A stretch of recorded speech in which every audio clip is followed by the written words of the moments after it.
les amis, j'espère que vous allez bien. Nouvelle petite vidéo, j'en profite parce que demain, pendant 3 jours, je serai en formation. Donc j'avais envie de vous faire une petite vidéo sur les orchidées à pseudobulbes. Bon là, je vous ai mis une petite panel des miennes, à part les deux phalaenopsis. Mais sinon, voilà, je voulais vous montrer un petit peu quelques-unes de mes petites cocottes. Donc voilà, pourquoi les orchidées à pseudobulbes, donc type Cambria et Oncidium. C'est vrai que c'est des orchidées qu'on voit de plus en plus dans les jardineries. Bon, la star, ça reste toujours la phalaenopsis qu'on connaît tous et toutes.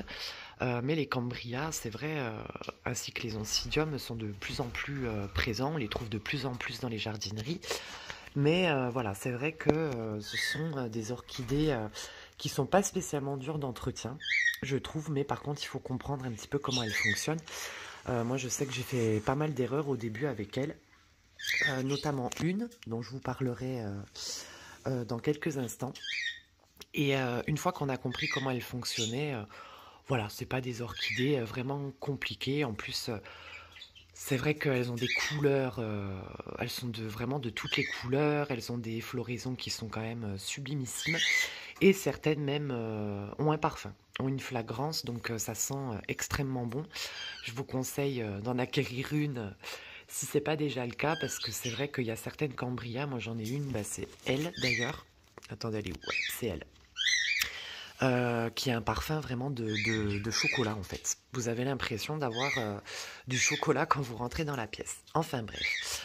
Alors, du coup, je vais déjà vous parler un peu de l'entretien au quotidien, qui est très simple. Donc c'est un petit peu comme les phales. Voilà, donc il leur faut quand même beaucoup de luminosité. Donc pas de plein soleil pour éviter les brûlures. Vous pouvez mettre, donc si vous les mettez derrière une fenêtre toujours, leur mettre un voile pour les protéger, que même pendant l'hiver, sait-on jamais, parce que des fois ça peut quand même, malgré tout, le soleil peut quand même taper. Donc beaucoup de luminosité. Moi, elles sont toutes mélangées ensemble, voilà, parce qu'elles ont plus ou moins les mêmes besoins. Au niveau de l'arrosage, alors c'est pareil que pour les phales aussi. Je les arrose plusieurs fois par semaine l'été, parce qu'il fait très chaud, comme je vous disais, à la maison, donc j'arrose de 2 à 3 fois par semaine, pardon, l'été. Et l'hiver, j'arrose entre 1 et 2 fois, on va dire, par mois. Voilà, donc c'est à peu près les mêmes conditions, c'est à peu près voilà, le même entretien. Donc jusqu'ici, tout va bien. Après, là où ça se corse un petit peu, c'est que en fait, je vais vous montrer avec ma Cambria, parce que je pense qu'elle est bien représentative de ce que je vais vous expliquer. En fait, quand on les achète, les Cambria, en règle générale, ou les Oncidium, vous voyez, donc elles forment des pseudobulbes. Donc les pseudobulbes, c'est ça. Et en fait, ces pseudobulbes, quand on achète une Cambria ou un Oncidium, les pseudobulbes sont bien lisses, sont bien gonflés, sont vraiment une peau de bébé, quoi. Sont vraiment pas ridés, rien, etc. Sauf que on pourrait penser que ça va rester ainsi tout le temps.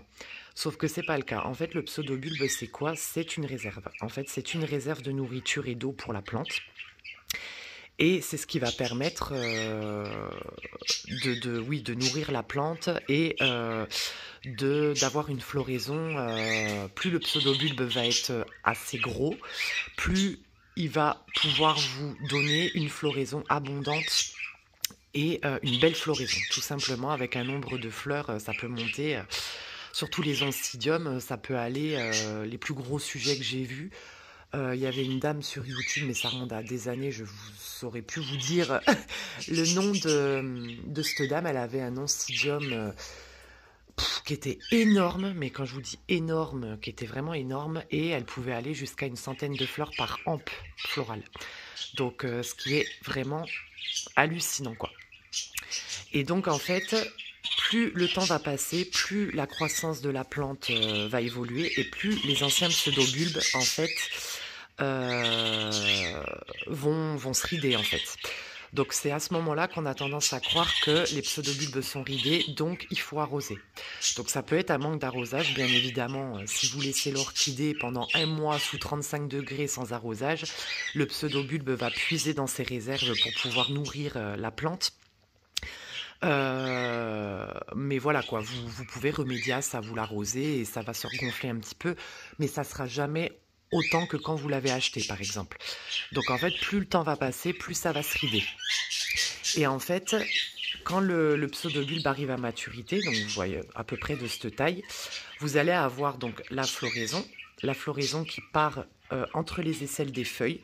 Donc pour vous montrer, ça c'est le nouveau pseudobulbe que j'ai. Ça part, voilà, entre ces feuilles-là. En général, vous en avez deux. Vous pouvez espérer jusqu'à 2 hampes. Et une fois que la floraison est finie, vous pouvez couper les hampes. Bon, là, je ne l'ai pas fait, il faudrait que je le fasse. Parce que dans tous les cas, c'est pas comme les phalaenopsis où vous pouvez espérer une deuxième floraison sur la même hampe. Non. Que ça soit Oncidium ou Cambria, vous pouvez couper à ras. Vous coupez à ras. Attendez, je vais vous montrer sur mon Oncidium Pluidor. Oh, Kiki. Attendez, que je fasse un peu de place parce qu'elles prennent de la place, hein, ces petites cocottes quand même. Donc ça c'est mon Oncidium Pluidor que voilà, ça c'est le morceau que j'ai sauvé du fusarium de cet été. Vous voyez là, on voit bien, ça part entre les aisselles des feuilles. Voilà, vous coupez le plus à ras possible. Et voilà, donc une fois que la floraison est finie, elle est finie. Donc vous évitez les arrosages pendant quelques temps parce que du coup la plante va être quand même en repos pendant à peu près 2-3 semaines. Et quand vous verrez un nouveau pseudobulbe arriver, vous le verrez, vous voyez, ça part en fait, le nouveau pseudobulbe va partir de la base du dernier pseudobulbe qui a fleuri. Voilà, donc une fois que vous voyez le pseudobulbe, alors là, regardez, j'en ai un qui pointe le bout de son nez, vous voyez, ça ressemble à ça. Vous pouvez reprendre les arrosages normaux. Mais du coup, c'est pendant cette période qu'il va falloir l'engraisser. Bon, moi, je les engraisse pas l'hiver parce que, bon, j'aime pas trop ce terme engraisser, mais je les nourris pas trop l'hiver parce que, voilà, c'est beaucoup plus humide, j'ai peur de la pourriture et c'est des orchidées qui redoutent la pourriture. J'en ai perdu beaucoup comme ça. Je vous déconseille de les mouiller, de mouiller vraiment voilà, par le dessus toutes les feuilles et tout, parce que si ça tombe entre les aisselles du haut du pseudobulbe ou sur les côtés, vous allez avoir beaucoup de chance d'avoir... Oui, du coup, désolé, j'ai coupé parce que mon chéri est rentré. Donc du coup, je disais pas d'eau entre les aisselles des feuilles et tout. Je vous déconseille. Moi, j'en ai perdu pas mal comme ça en mouillant trop. Même l'été, je le fais pas. Je vaporise un peu le feuillage comme ça. Vous voyez, en plus, il tombe. Donc je vaporise un petit peu.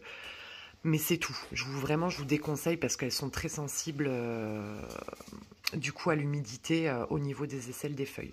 Donc du coup, quand la reprise du pseudobulbe, comme je vous ai montré ici, reprend, c'est là où ça va jouer sur, on va dire, bon, l'engraissage. J'ai pas trouvé d'autres mots, donc j'aime pas trop ce mot-là. Mais en fait, il va falloir quand même aider le nouveau pseudobulbe à vraiment grossir. Et comme je vous disais, plus il va être gros, plus et en bonne santé, plus vous aurez la chance d'obtenir une belle floraison avec pas mal de fleurs et pas mal de fleurs. Donc vous voyez ça, voilà, ça pousse comme ça, les étapes un petit peu, ça, voilà, ça passe. J'en ai 3 là, donc elle s'est bien remise. Et ensuite, ça donne ça. À ce niveau-là, là, vous voyez le nouveau pseudobulbe entre les feuilles, en fait. Ça fait des feuilles, et après, vous verrez le nouveau pseudobulbe qui commence à arriver entre les feuilles. Donc voilà, il va falloir quand même leur apporter de l'engrais. Donc moi, comme je vous disais, donc je vous dis pas de le faire, mais bon voilà, moi ça marche très bien pour moi. Au début du printemps, quand la croissance reprend, je leur donne de l'engrais donc pour plantes vertes. Alors mon engrais pour plantes vertes, je vous le montrerai. C'est un engrais qui est quand même assez faiblement dosé, mais que je divise quand même par 2 ou par 3. Donc du coup ça va permettre, vu que l'engrais pour plantes vertes c'est quand même pour le vert, on va dire, donc ça va permettre au pseudobulbe de bien se nourrir, de bien grossir, de bien se développer. Et une fois que le pseudobulbe, enfin que j'estime que le pseudobulbe est, voilà, va bien, voilà, vous faites un peu au feeling. Quand vous voyez que votre pseudobulbe est bien parti, vraiment, est parti sur les starting blocks, va bien grossir, etc. Vous pouvez, et bien formé, vous pouvez passer à l'engrais pour orchidée. Après, si vraiment vous n'avez pas envie de passer par l'engrais pour plantes vertes, hein, parce que j'aurais pas envie de vous faire mourir les cocottes, hein. Comme je vous disais, ce qui marche pour moi ne marchera peut-être pas forcément pour vous. Vous le nourrissez tout simplement avec l'engrais orchidée qui est, voilà, qui est très bien, qui est fait pour, et il n'y a aucun problème, quoi. Voilà, voilà, donc ça c'est vraiment l'erreur qu'on peut faire avec les orchidées à pseudobulbes. C'est vraiment de penser que vu que le pseudobulbe se ride, voilà, vraiment exagérément comme ça, c'est un manque d'eau. Ça peut être un manque d'eau, mais si vous êtes assez assidu sur les arrosages, c'est pas un manque d'eau, c'est simplement, euh, comment dire, son évolution normale en fait. C'est celui-là, ce pseudobulbe-là qui va nourrir celui-là, c'est ce pseudobulbe-là qui va nourrir celui-là. Vous voyez, ça, il pousse vraiment au pied de l'ancien pseudobulbe. Après, vous pouvez les enlever, mais je vous déconseille de le faire. Enfin, en tout cas, je vous conseille pas de le faire de suite. Quand vous rempotez votre orchidée, que vraiment vous avez le pot qui est quand même assez rempli, là, vous pouvez vous permettre d'enlever les plus vieux pseudobulbes. Mais voilà, moi je sais que pour l'instant je le fais pas parce qu'elles sont pas assez vieilles. Voilà, elles n'ont pas assez de... Elles n'ont pas rempli le pot, elles n'ont pas... Voilà, donc ça peut toujours servir de réserve. Mais voilà, et en fait c'est son évolution normale. Quand celui-là aura atteint la taille de celui-là, on recommence. On reprend les mêmes et on recommence. Celui-là nourrira un autre pseudobulbe en fait, tout simplement. Et ainsi de suite. Donc voilà, tout ce que je vous dis c'est... voilà, forte luminosité sans soleil direct. Au niveau des arrosages, c'est comme les fales, c'est à peu près selon la chaleur qu'il fait chez vous. Là où vous habitez, c'est moi entre 2 et 3 fois par semaine, le printemps-été, et l'hiver 1 fois par mois, 1 à 2 fois par mois. L'engrais, par contre, l'engrais, je leur donne un arrosage sur 2. Parce que les orchidées ont tendance à garder les sels minéraux de l'engrais, ce qui peut être pas forcément bon pour leurs racines. Donc, entre 2 apports d'engrais, je rince simplement les racines. Enfin, je fais un arrosage normal, ce qui permet de nettoyer les racines et d'éliminer tous les sels minéraux qui peuvent s'accumuler, surtout quand elles sont en hydroponie passive, comme ça, avec les billes d'argile. Les billes d'argile, c'est assez poreux, donc je nettoie... Enfin voilà, je rince, voilà. Donc c'est un apport d'engrais tous les 2 arrosages. Ça leur va très bien. Vous voyez, et là je vous montre ça. Celle-là, elle est pas commune, c'est la Proménéa et Sunlight que j'avais eu au coin des Malheureuses pour 5 €. Elle fait des fleurs, je vous mettrai la photo à côté de ma floraison de l'année dernière. Elle est super mimes, enfin moi je l'adore, vous voyez, elle me refait plein de nouveaux pseudobulbes. Alors par contre, elle est vraiment pas chère, même je l'ai vue sur internet, c'est vraiment pas une orchidée qui coûte cher, mais elle fait des fleurs extraordinaires. Par contre, interdit de la mouiller. Alors elle va vous détester. Si vous mouillez son feuillage, le feuillage va tomber. Ça va noircir et toutes les feuilles vont tomber. Elle ne supporte pas ça. Moi, je l'arrose par capillarité. Donc je lui mets de l'eau là dans son petit bol. Même si je dois faire un apport d'engrais, je lui mets directement dans le bol et ça va remonter par le dessous et remonter. Et ça va s'arroser, enfin oui, s'arroser par capillarité. Jamais je ne mouille par le dessus. Et par contre, elle est en sphègne pure parce qu'elle adore l'humidité. Par contre, il faut toujours qu'elle ait les pieds dans l'eau, même l'hiver. Donc ça, c'est ma petite cocotte que vraiment j'adore. Et les feuilles en accordéon, comme ça, pour ceux qui ne savent pas, ça, c'est les anciens pseudobulbes. C'est un manque d'humidité. C'est un manque, on va dire, d'assiduité dans l'arrosage, n'est-ce pas? Donc, vous aurez des feuilles en accordéon comme ça. Donc, quand vous avez des feuilles comme ça veut dire qu'il faut les arroser. Il faut être un peu plus assidu dans les arrosages. Vous voyez les nouveaux pseudobulbes. Bon, si elle m'en a fait un petit peu, mais ça va.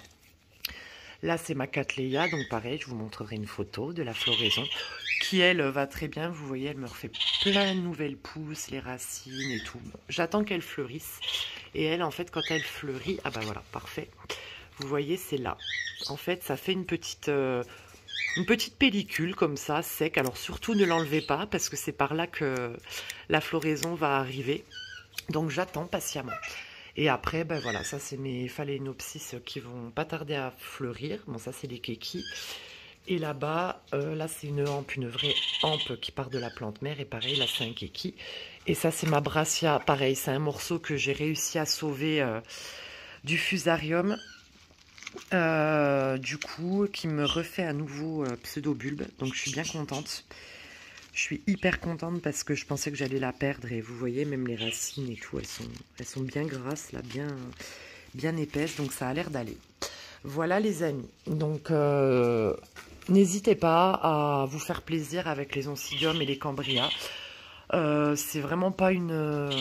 au niveau de l'entretien, c'est vraiment pas compliqué. Après, voilà, comme je vous dis, ne pas mouiller la plante entièrement pour éviter les pourritures. Vraiment, je vous le déconseille. Après, peut-être qu'il y en a qui le font et que ça marche, qui n'ont pas eu de problème. Donc, tant mieux pour vous, mais je vous le déconseille parce qu'elles sont très sujettes à ça, à la pourriture des pseudobulbes. N'arrosez pas si vous voyez avec le temps que les pseudobulbes se rident, parce que c'est tout à fait normal. À moins, comme je vous dis, que vous ne l'ayez pas arrosé depuis un mois alors qu'il fait 35 degrés à la maison. Hein. Dans ce cas-là, il faudra un peu arroser. Mais si vous êtes assidu, c'est simplement sa croissance et son évolution naturelle. C'est une réserve, voilà, tout simplement. C'est une réserve d'eau, de minéraux, d'oligo-éléments.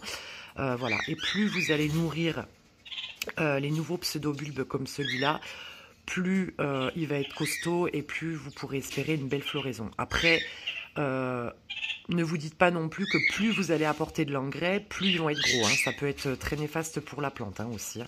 Mais voilà, il faut être assidu dans l'engrais, dans la fréquence, on va dire, que vous apportez d'engrais à la plante. Voilà, il faut être assez assidu. Je vous dis, un arrosage sur 2, c'est très bien à partir du printemps. Et par contre, en hiver, je stoppe. Voilà, même s'il y a des nouveaux pseudobulbes, je stoppe et je reprendrai au printemps. Voilà, voilà les amis. Bon, c'est une petite vidéo pour une fois, donc c'est très bien. J'espère que ça vous aura plu. Comme d'habitude, si vous avez des questions, n'hésitez pas. Je vous répondrai avec plaisir. Et écoutez, à la fin de la vidéo, je vous montrerai certaines peut-être, ou peut-être à la fin, ou là maintenant, je sais pas. Je vous montrerai les photos de la floraison de mes cocottes, pour vous montrer un petit peu à quoi elles ressemblent. Et voilà, bon, écoutez, prenez soin de vous, passez une bonne après-midi, et on se dit à très bientôt. Bisous, bisous.